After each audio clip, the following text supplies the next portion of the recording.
Hello mọi người, tên của mình là Thảo Nhi Lê. Welcome to my channel. Hôm nay có một chủ đề rất là khác biệt và cũng mới. Thường như nói về thời trang, outfit, beauty, lifestyle. Nhưng hôm nay Nhi sẽ chia sẻ một chủ đề gọi là thời trang bền vững. Bên tiếng Anh là gọi là sustainable fashion. Thì Nhi cũng không biết là các bạn có biết về cái chủ đề này nhiều chưa, hay là mọi người cũng thích biết không. Thì hôm nay Nhi muốn chia sẻ những cái gì mình hiểu biết về cái topic này. Let's get started. Ok, rồi bắt đầu nhé. Thì sustainable fashion là fashion bền vững thì nó có rất là nhiều khía cạnh mình phải xem. Thật ra cái topic này nó rất là lớn, rất là to và cũng khó để nói hết hôm nay trong một cái video YouTube này. Nhưng Nhi sẽ nói cho mọi người, share mọi người những cái basic để mình hiểu được về thời trang bền vững. Thì thời trang bền vững có thể mình chia ra thành 3 topic đi. Rồi mình đến cái đầu tiên là eco fashion. Thì eco fashion là ý nghĩa vào tất cả những cái fashion item, những cái bộ quần áo mà nó liên quan đến môi trường của mình và không có làm cho môi trường của mình bị ảnh hưởng. Vì thế nó gọi là eco fashion. Nhưng mình dùng những cái mà phụ liệu hay những cái chất như là organic cotton hay là linen, những cái mà phụ liệu hay là material mà nó tự nhiên, nó cũng là một cái mà nó có thể giúp cho môi trường của mình. Và thêm nữa một cái là slow fashion. Slow fashion là sao? Như mình hay đi mua ở Zara đi, hay là ở H&M hay những cái fashion đấy, thì là fashion retailer đấy thì nó gọi là fast fashion. Chắc cái từ fast fashion là mọi người hiểu là thời trang rất là nhanh, thay đổi nhanh.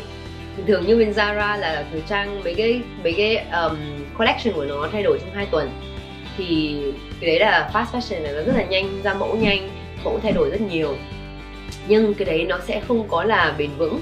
Tại vì lúc mà thời trang mà thay đổi nhanh quá thì mình luôn luôn phải mua mới, mình phải mua mới, phải sản xuất mới. Thì lúc đấy nó là fast, nó không tốt cho môi trường, tốt cho cả cái hệ thống luôn. Thì bây giờ nó có một cái từ nó là slow fashion, là mình chậm lại, là những cái sản phẩm cái thời trang nó không thay đổi quá nhanh, không phải quá nhiều. Như một cái áo t-shirt đi, là có thể là một cái sản phẩm gọi là slow fashion được, và cũng là một cái basic item, là nó cứ như vậy và nó không thay đổi quá nhiều trend, và chất liệu nó cũng như thế thôi, nó cứ cotton. Nói chung là cái đấy gọi là slow fashion, là không thay đổi nhiều. Và thật ra nếu mà mình đi theo slow fashion ấy thì nó không có thể quá trendy được, cái đấy Nhi hiểu. Nhưng mình có những cái sản phẩm mà mình có thể chọn được slow fashion, là như là áo t-shirt, đồ basic, quần jean. Thì cái đấy có thể mình không phải thay đổi quá nhiều, mình có thể những cái item đấy mình có trong tủ mình có thể dùng được mấy năm luôn. Thì cái đấy là slow fashion. Xong một cái nữa nó gọi là ethical fashion. Ethical là sao? Là không phải là mỗi môi trường, mà là mình thật sự mình quan tâm đến con người đằng sau cái sản phẩm đấy.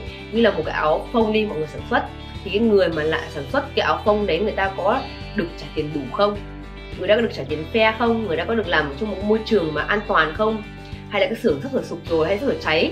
Thì nói chung là có rất là nhiều cái mà liên quan đến ethical là con người.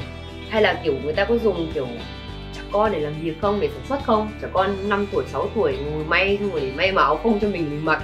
Thì mình phải suy nghĩ về những cái khía cạnh đấy, là lúc mình mặc một cái áo phông đi, hay một cái váy, thì đằng sau cái chiếc váy đấy có bao nhiêu người phải hy sinh sức khỏe và cuộc sống để người ta may được một cái áo cho mình, một cái váy cho mình. Thứ hai là môi trường của mình bị ảnh hưởng như thế nào lúc mình mặc một cái sản phẩm. Nhưng thứ ba nữa là mình có cần thiết phải thay đổi thời trang quá nhanh như vậy không?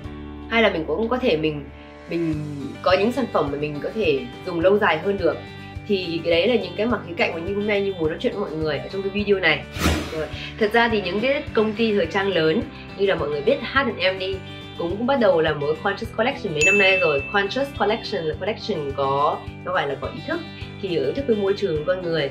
Những cái collection đấy thường là người ta làm với cả những cái phụ liệu hay là những cái material, những cái vải mà nó có thể là tốt hơn cho môi trường, nó là bằng vải tự nhiên, hay là có thể bằng organic cotton, bằng những vải mà tái chế được. Xong rồi thêm như Adidas cũng cố gắng conscious hơn những công ty lớn, là như là Adidas dùng những cái mà plastic là nhựa ở ngoài biển hay là ở đâu đó, mọi người kiểu take về, sau rồi mọi người sẽ recycle, là kiểu tái chế nó lại thành một cái gót giày mới. Thì cái đấy cũng là tái chế sản phẩm, những cái mà phụ liệu mình có ở ngoài thế giới này rồi. và tái chế nó lại để mình dùng nó lại, thì cái đấy cũng là một cách để mình sống, mình làm thời trang nó bền vững hơn. Hay là như bên Levi's Jeans, cái Nhi cũng biết, để Nhi biết về cái bài này. Thì Levi's Jeans có những cái technology, những cái máy móc mà nó bây giờ nó giặt cái quần. Tại vì quần jean là phải giặt, phải đi rất là nhiều bước nước giặt với cả phơi để có thể nó lên được cái màu của quần jean. Thì bên Levi's có một cái technology mới là giặt cái quần bằng ít nước hơn lúc trước. Và những cuối cùng, một cái brand mà Nhi cũng muốn nhắc là Uniqlo. Và cái brand này chắc là mọi người ai cũng biết và rất là thích. Thì Uniqlo như mọi người ai cũng biết rồi thì là một cái brand và thương hiệu thời trang rất là bền vững. Từ cái khâu mà mọi người sản xuất đến con người làm việc đằng sau, đến để ý đến môi trường, hay là những cái technology mà Uniqlo dùng, và cũng những cái nguyên liệu mà mọi người dùng để làm quần áo. Tất cả mọi thứ là vì thời trang bền vững. Thì những cái brand đấy mình nên ủng hộ và nên mua quần áo ở những cái brand đấy để có thể mình phát triển được vào một thời trang bền vững hơn. Nếu mọi người đang muốn hướng đến xu hướng thời trang bền vững thì Nhi khuyên các bạn nên tìm hiểu và ủng hộ những thương hiệu mà tầm nhìn của họ đối với sản phẩm luôn luôn thân thiện với con người cũng như môi trường và xã hội. Đó chính là xu hướng thời trang bền vững.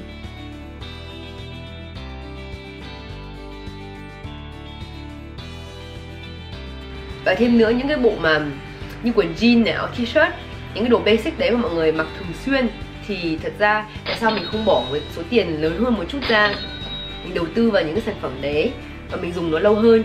Như kiểu thật ra một áo t-shirt mà mọi người có thể mua được bằng một giá 5 đồng được đi, một cái giá 50 đồng được, nhưng đảm bảo mọi người thật sự là một cái áo t-shirt 5 đồng nó sẽ không có bền vững và dùng được lâu dài như một cái áo phông 50 đồng. Không phải luôn luôn là cái từ nói là đắt tiền hơn là tốt hơn, nhưng trong thời trang thì nếu mọi người tìm hiểu thì thật ra cũng tùy hiệu. Nhưng có rất là nhiều hiệu mà Nhi mua mà một áo phông 20-30 đô đi, dùng thật sự như dùng ở mấy năm rồi, như giặt rất nhiều lần mà nó cũng không có bị hỏng hay là bị co hay là bị rách. Còn những cái áo phông mà Nhi mua mà của những cái hãng rất là rẻ, có thể chỉ 5 đồng, 4 đồng thôi, mặc giặt một lần là chắc chắn là kiểu phải vứt đi. Thì tại sao mình phải phí như vậy? Thì bây giờ Nhi cũng sẽ chỉ cho mọi người mấy cái tháp, chỉ là mấy cái ít thôi mà ở Việt Nam mọi người có thể nhìn được, là mọi người biết là cái này là có thể là một sản phẩm bền vững. Thì bình thường mọi người phải xem cái tháp của nó sẽ để ở trong là nó là organic không, là như là cái phụ liệu là organic cotton không, hay là nó đây là conscious collection, là kiểu của H&M là collection bền vững. Thực ra những công ty lớn đấy là mình có thể mình tin tưởng vào người ta được, là nói là nó là bền vững, là nó là bền vững. Tại vì những công ty lớn đấy người ta cũng phải qua một cái quy trình để được xác nhận là người ta là một cái công ty, cái này là một cái sản phẩm bền vững. Tại vì bên nước ngoài cái chuyện mà bền vững với không bền vững ấy, nó phải qua một cái quy trình rất là khắt khe, được một cái kiểu license, là như là kiểu như mọi người phải đi thi đúng không? Đi thi để được bằng xe lái thì người ta cũng phải đi thi, hay là người ta cũng phải đăng ký để người ta được cái giấy tờ là người ta là được công nhận là cái này là sản phẩm bền vững. Ok, và hôm nay cái đấy là cũng là chủ đề vì sustainable fashion, là fashion bền vững. Và trước khi kết thúc cái video này, Nhi muốn chỉ cho mọi người có thể là 3-4 cách mà mọi người có thể phối được một t-shirt thành một bộ quần áo khác nhau. Thì cái đấy cũng là một cách mà mọi người có thể làm nào để cho thời trang của mình bền vững hơn. Mình sẽ tiêu tiền ít hơn, mình sẽ vứt quần áo ít hơn đi. Và thêm nữa một cách nào nữa thì mọi người có thể áp dụng được thời trang bền vững trong cuộc sống của mình cũng là mua đồ second hand. Là cái đấy cũng là rất là trendy hiện tại và cũng lâu lắm rồi. Như ở Berlin hồi xưa Nhi sống ở bên đấy, ở bên nước Đức, thì bên đấy rất là trendy là mua đồ second hand, là đồ mà đồ cũ, đồ dùng rồi nhưng nó rất là trendy. Có thể là một cái túi mà của đồ cũ nó cũng rẻ hơn nhưng cũng vẫn đẹp, hay là một cái quần jean. Thật ra mấy cái quần jean rất là thích mặc đồ cũ luôn, tại vì nó là trendy của hồi xưa, mấy cái cạp cao hay là mấy quần Levi's mà kiểu bây giờ hết có rồi ấy, thì có thể mua đồ cũ được, nó rất là thú vị. Với cả cũng không đụng hàng đâu mọi người ạ. Xong rồi mọi người cũng có thể như mọi người đi sự kiện đi, mọi người đi sự kiện rất là nhiều thì mọi người cũng không cần phải mua, mọi người có thể mượn của bạn bè được. Như là ngày mai đám cưới mọi người có thể mượn của bạn mình được, và mình có quần áo mình mượn được mà không có sao, thì không phải còn mua quá nhiều ấy. Thì cái đấy cũng là một cách mà mình giúp đỡ môi trường của mình, đúng không? Ok, Nhi chỉ cho mọi người mấy style nhé. Let's start it.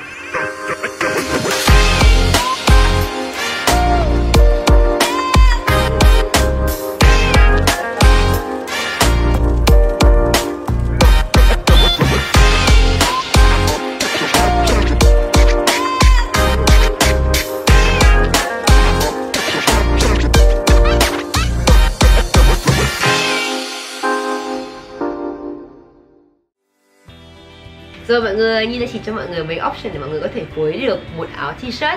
Thật ra một áo t-shirt mọi người có thể phối được ít nhất là 20 đến 30 bộ quần áo, tùy theo phụ kiện mình có. Phụ kiện là túi, như là trang sức này, giày này, áo khoác này, hay là chân váy rồi quần. Nói chung là có rất là nhiều cách mình có thể phối được một cái áo t-shirt. Và kiểu áo t-shirt mình có thể buộc lên, hay là nhét ở trong được, hay là cắt đi cũng được luôn. Thật ra là có rất là nhiều cách để mọi người phối được một áo t-shirt. Thì thật ra cái đấy là cũng một cách mà mọi người có thể áp dụng được thời trang bền vững vào cuộc sống của mình được. Lúc mà mọi người đầu tư vào mấy cái áo basic hay áo t-shirt mà đơn giản basic mình dùng hàng ngày nhưng chất lượng tốt hơn, dùng hơn được 20 lần, giặt dùng, nói chung là tốt nhất là dùng nhiều hơn là một lần rồi đã là tốt rồi. Thì đây là mấy cách mà mọi người có thể áp dụng được thời trang bền vững với cuộc sống của mình. Mọi người đừng quên là thay đổi style, có rất là nhiều cách để mình có thay đổi style, không phải là mỗi là mua nhiều là style mình sẽ nhiều, cái đấy không đúng. Quan trọng là mình biết kiểu phối quần áo của mình thôi. Thì như mong là mọi người thích cái video ngày hôm nay. Nếu mọi người thích, mọi người đừng quên like và subscribe nhé. Bye bye mọi người.